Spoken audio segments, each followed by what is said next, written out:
Hey, what up, everybody? This is Stevie Breach coming to you. I'm back in the gym. Finally, the first day going after my WrestleMania trip. I'm off to work.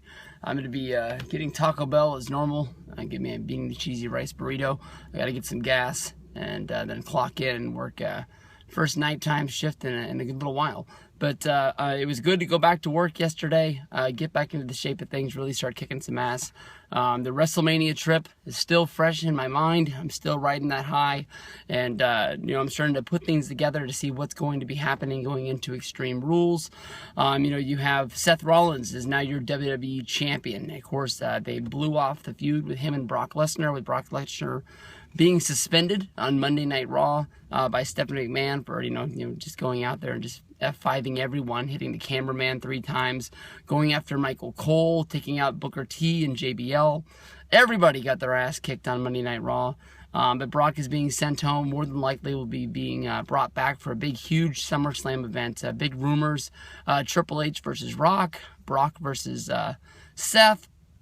Lots of different directions that they could be going down, but of course now we have to start putting together what is going to happen at Extreme Rules. Extreme Rules, to me, you have basically a champion, you've got 2 #1 contenders, and you have to figure out what you're going to be doing with them. Honestly, in my opinion, the best situation that they could be going with is going Randy Orton versus Seth Rollins for the WWE Championship. Of course, Randy Orton never got a rematch, never had a one-on-one match, never had any kind of a match going after the WWE Championship. After WrestleMania 30, losing his title to Daniel Bryan, the Authority went on and basically started doing the Evolution thing, going after the Shield for the pay-per-views after that. And even though Randy kept asking for chances to go after the championship, just kept on being put into different feuds. Of course, he had the match against Roman Reigns at SummerSlam, which was supposed to sort of be like a #1 contendership thing, and ended up not being it. Cena lost the championship to Brock Lesnar, which led to the rematch at Night of Champions, and whole sorts of bullshit on down the way from there, of course, with both of those guys having to take time off, with Reigns missing time due to his hernia surgery, and Orton being taken out by Rollins with the double curb stomp on Monday Night Raw. I believe he was off of television for 4 months. But Orton is in a situation where basically he beat the new champion. They do this a lot with guys who cash in, especially on the same card. You will see them lose a match, or especially lose a big match the night before, to set up who the new #1 contender is going to be. I know that everyone's looking at the direction of Roman Reigns. He got the big push by winning the Royal Rumble, being the #1 contender in the main event of WrestleMania, and all the cameras and all the bright lights were shot on this guy. And honestly, where they go from there, I have no clue. But honestly, in my opinion, Seth Rollins versus Roman Reigns versus Randy Orton in a 3-way for the WWE Championship has no appeal to me whatsoever. I want to see the one-on-one match. Orton still needs to get his revenge on Rollins. I know that he did get the win with the big super RKO, with reversing the curb stomp into one, with basically him, stepping up out of the curb stomp, sending Seth Rollins straight up into the air instead of sending him down, and then hitting him with the RKO on the way down. It was very impressive. It was very cool to see live. But I definitely think that, when these matches were planned out, my big question was, when is Seth going to be using that Money in the Bank briefcase? Because you would think that Orton and Rollins would be going on this sort of a 3-month long feud, what WWE does a lot. Now, that leaves Roman Reigns sitting on the outside, looking for somebody to fight. Is Triple H going to want to have another match where he sort of sees his matches at WrestleMania as something to step out of? And like last year, he fought in the next 2 pay-per-views after WrestleMania in the main events, fighting alongside Evolution. Is he going to have to fight Big Show and Kane, a match that nobody really wants to see, to make this guy continually look strong? But in my mind, you want to keep Roman strong. You don't want to see him going into matches and losing. You want to keep this guy fresh, so once it is his turn, he can go out there and he can beat somebody, become champion. I don't think there's a doubt in anybody's mind that Roman Reigns is going to be champion someday. It just wasn't his time at WrestleMania 31. I don't think that WWE wanted to see this guy put out there as winning the big one, and the fans just turning on him. And I know that you could turn the sound on and put on some YouTube music video in the background when you show this memory, down the road. But people will always remember all those 70,000 people booing the hell out of him. Roman had a lot of fans. There was a girl 2 rows behind us that was crying because he lost the match, and we sort of felt bad for her, but at the same time, it was kind of funny. But I don't know. I want to see Randy go one-on-one against Seth. What that means for Roman, I got no clue. I don't want to see him sitting on the sideline not having a match at Extreme Rules. He's got to be doing something. But we'll have to see. You got John Cena, you got Daniel Bryan with their mid-card championships. A lot more wrestling on the card now, it seems. And Extreme Rules looks like it could be a good show. Just a question mark on what is going to be the main event. Hey, what up, everybody? This is Stevie Breach coming to you here wearing my brand new John C. Nation sweatshirt that I picked up from WWE Shop last night in that good old unboxing. Large WWE Shop unboxing that just came through. One of the nicest sweatshirts I've ever owned. WWE is already tweeting out the fact that there's going to be a rematch taking place at Extreme Rules, being Rusev going up against none other than John Cena. Rusev is going to be wanting that United States Championship back. I think they didn't make it as big of a deal as Rusev losing his first match as I really thought they were going to. Maybe they knew that a lot of people thought that Rusev is sort of a one-trick pony, basically running around with the United States Championship, saying that he hadn't lost a match in a year, and with the guy that beat him being John Cena, taking that undefeated streak away, people would have been thinking maybe John Cena was just sort of looking out for himself. There's been a lot of stories of basically Cena, behind the scenes, pulling some strings to making sure that he gets wins somewhere along the way. Of course, one of the biggest one is the Chris Jericho and Edge story of basically Cena going at SummerSlam 2010, saying that he was going to beat the Nexus, and Jericho and Edge trying to talk him out of the fact, saying it didn't really make any sense and it was going to be bad for the business. And what do you know? Once it was all said and done, Jericho has said that Cena came to him and admitted his mistake, saying that it didn't work out for him. There's a lot of people saying that John Cena and Daniel Bryan winning those mid-card titles, the Intercontinental Championship and the United States Championship, is sort of WWE turning a new page, making those titles mean something, meaning that your World Heavyweight WWE Championship, whatever you want to call that deal, it is the main belt. But when it is on a guy like Lesnar, it's not going to be missed as much because all the titles are going to mean something. You're going to have 3 big matches on every pay-per-view, making the pay-per-views mean something. Honestly, in my opinion, the title's not on Lesnar anymore. The title's now on Seth Rollins. Seth Rollins is going to be on Monday Night Raw. He's going to be on SmackDown. He's going to be on the house shows. He's going to be on the pay-per-views, so I think it's just a little bit too late. I think when you look at the pay-per-views this year, whether they're from I guess October through December, the shows that Lesnar was not on because he just was sitting at home and he got a good deal, and you're not going to take that deal away from him. I mean, you're not going to be able to say that the guy negotiated a good contract where he didn't have to be there all the time, that it's his fault that the show sucks. You're basically going to be pointing in the direction of the guys who wrote the contract and gave it to him. It's the same thing I think about sports players when a lot of guys, people say that people are overpriced. It's not that guy's fault that his skills have diminished. It's the fault of the guys who wanted to sign him, who offered him the deal, and the agent that negotiated it. But honestly, in my opinion, I think this could go either way. I really couldn't see John Cena holding on to the United States title. I don't think he's going to hold this title forever, but it does hold him in a very good spot where he doesn't have to be going after Rollins. He doesn't have to be in that main event scene. You can see Roman Reigns get the big push that he's looking for. I think that Randy Orton's going to be the guy getting the shot at Extreme Rules, so he can have his title shot that he's been looking for over a year now.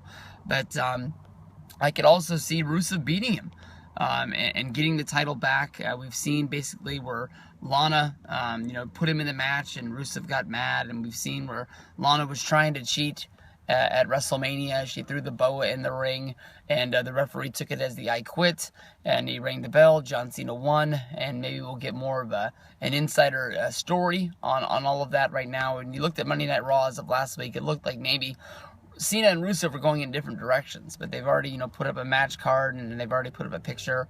WWE Network is advertising this as one of the matches that's going to be taking place, so I'm guessing that they're going to go back to it. But You know, there's not a lot of guys that Cena could fight on the mid-card, but I think that's only because when we think about guys that Cena could go up against, we don't really think about him going up against guys like Ambrose, like he did on Monday Night Raw last week. That was a really good match, and I think people would like to see a lot more of that. So whether what happens from here, I'm not sure. I want to see what kind of stipulation that they're going to have. You know, if you go back to last year's Extreme Rules, oh, wait a minute, that wasn't Extreme Rules, because it was the next pay-per-view, because Extreme Rules was a steel cage match. It was that, was it Payback that they had the last man standing? Bray fell down and the box fell on top of him and he couldn't get out of it, and then Monday Night Raw came and Cena was there and Wyatt was there, but they just didn't want to fight anymore.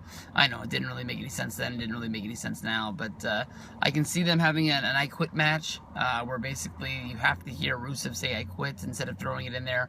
I can see them doing a last man standing match. Both of those make sense, and both of those would be really cool matches for Rusev and Cena. So we'll see what happens at Extreme Rules. One thing and another, you know, these guys are going to get it on. And we're going to have to see. I was about to say that I think Cena's going to win the title and go on with it, but I'm not 100% sold on that. Maybe we'll have to see what happens on Monday Night Raw. Hey, what up, everybody? Stevie Breach coming to you today, talking all about Extreme Rules 2015 on Monday Night Raw.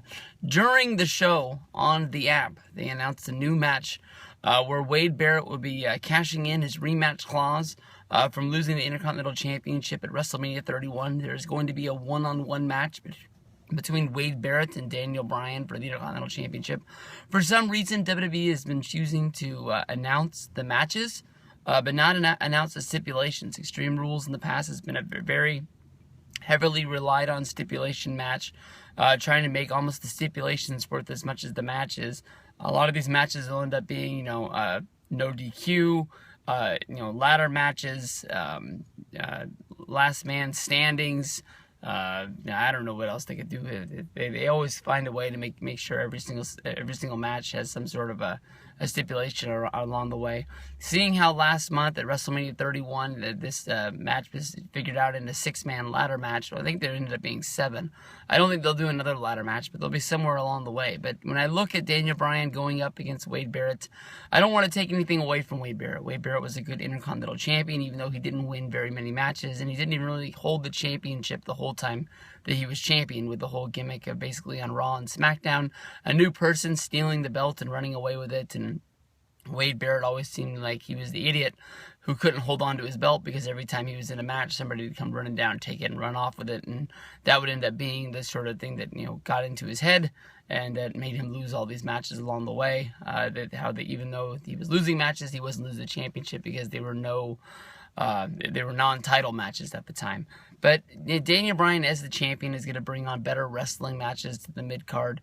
But when I look at Wade Barrett, I don't really think that he's the guy who's going to be beating Daniel Bryan. I don't even think that he's the guy that they're going to be putting a spotlight on as the guy who has a chance. I think for that, you have to pay attention to Sheamus, who made his return on Monday Night Raw after WrestleMania 31. He came down, he kicked Daniel Bryan right in the face. He went on to have a good match with him on the SmackDown that week, where Daniel Bryan ended up getting a little bit bloodied and bruised. And, it seems that Sheamus is going to be going up against Dolph Ziggler to sort of spread out the mid-card and make sure they have a lot of matches. And as of right now, when you look at the card for Extreme Rules, it looks like it's got a lot of really good wrestling matches. You got Rollins versus Orton. You've got Cena versus Rusev. You've got Sheamus versus Ziggler, and you got Barrett versus Bryan. So, I mean, like, this sort of fits into the whole thing that I was talking about, how, Triple H might be changing up the landscape of WWE. We might be moving into more of a wrestling era instead of what was going on in the past. But if anybody's going to be the guy to step up to the plate, it's going to be the rivalry of Sheamus versus Daniel Bryan. This was a match that some thought was going to happen at WrestleMania 31, but instead Sheamus was put on the back burner, and he came back with that big old mohawk and that cornrow beard, and it seems to be that he is the hottest guy in the mid-card right now. It just has to be if Daniel Bryan can find enough strength to get the yes movement behind him and find a way to beat him. But as of right now, unless the stipulation is really stacked against Daniel Bryan, I really see Bryan beating Barrett and moving on to more likely the next pay-per-view where he's going to be having a match against Sheamus. That's the match that I think right now people really want to see. Hey, what up, everybody? This is Stevie Breach coming to you here, talking all about Extreme Rules 2015, coming right up around the corner, looking like a total goofball Wearing my Hulk Hogan beanie here, but it's already about 68 degrees here in Sacramento, California before I go into the gym. It's already going to be a hot one today. I can already tell. It's going to be one of those days when the sun just pours down on us. But upcoming at Extreme Rules, the last match that I have to go over that's been announced so far is Sheamus going up against Dolph Ziggler in their sort of grudge match to see who like the #1 contender for the Intercontinental Championship is going to be. Sheamus has been gone for a while. He made his exit from the WWE around Survivor Series, and they're building up a Team Cena going up against the Authority with the big grudge match to see who was going to be let go. If Team Cena was all going to be fired, the Authority was all going to be let go. I think it was Sheamus ended up going through a table, maybe, or maybe he just got beat up. It's been a while, but he made his return at the Raw after WrestleMania coming down. He delivered the huge brogue kick, Daniel Bryan, inserting him into the Intercontinental Championship sort of hunt. I thought maybe they were going to do some sort of a fatal four-way with these guys, but it ends up that Wade Barrett asked for his Intercontinental Championship rematch after losing the title at WrestleMania 31 in that big ladder match that now Sheamus has to go up against Dolph Ziggler.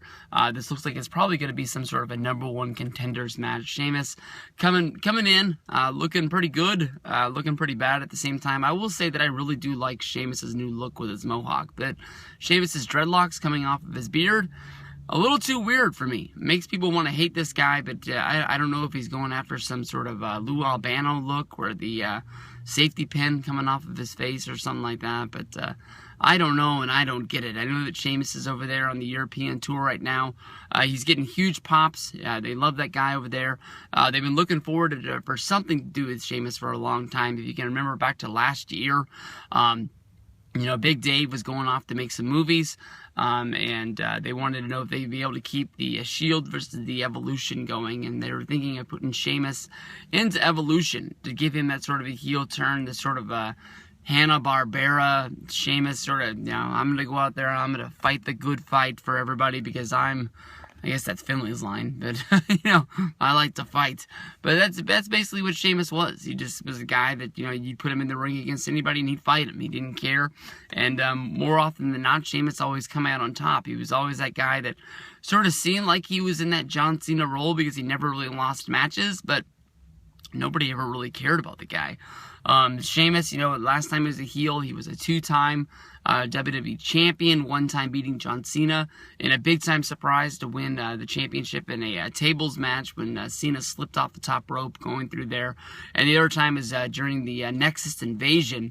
I believe it was at the Fatal 4-Way in a steel cage match. Sheamus was able to slip out of the cage, winning the championship and running off. And some people even thought that the Nexus was the point of helping Sheamus so much that Sheamus was a part of them. But then one night they turned on him, and Sheamus ran like a little girl crying for John Cena to come help him. And that was sort of the end of Sheamus's run as the heel, that people really believed in him and cared about him. Even if he is a heel, even if he is going to a 6-on-1 thing, a guy like Sheamus honestly just sort of took his beating and gone from there. But Ziggler versus Sheamus is going to be a good match. This is a match that we've seen honestly about 1,000 times.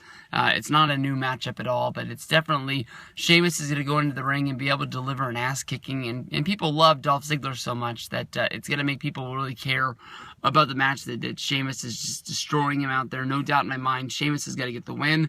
Daniel Bryan will pull out the win in his Intercontinental Championship match against Wade Barrett, and then we'll get to see, probably Sheamus versus Daniel Bryan, 1-on-1 for the Intercontinental.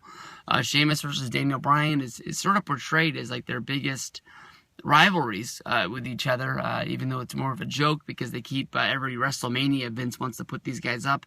It was a WrestleMania 31 match that was on the books that some people said Daniel Bryan said, yeah, you know what, if this is the only match you got for me, just don't worry about it. And they ended up putting the Intercontinental Championship ladder match together and putting Daniel Bryan in that and keeping Sheamus on the shelf for another day, having him debut or return on that Monday Night Raw show. But this is going to be a good match. Sheamus is going to kick some ass. Ziggler will take some bumps.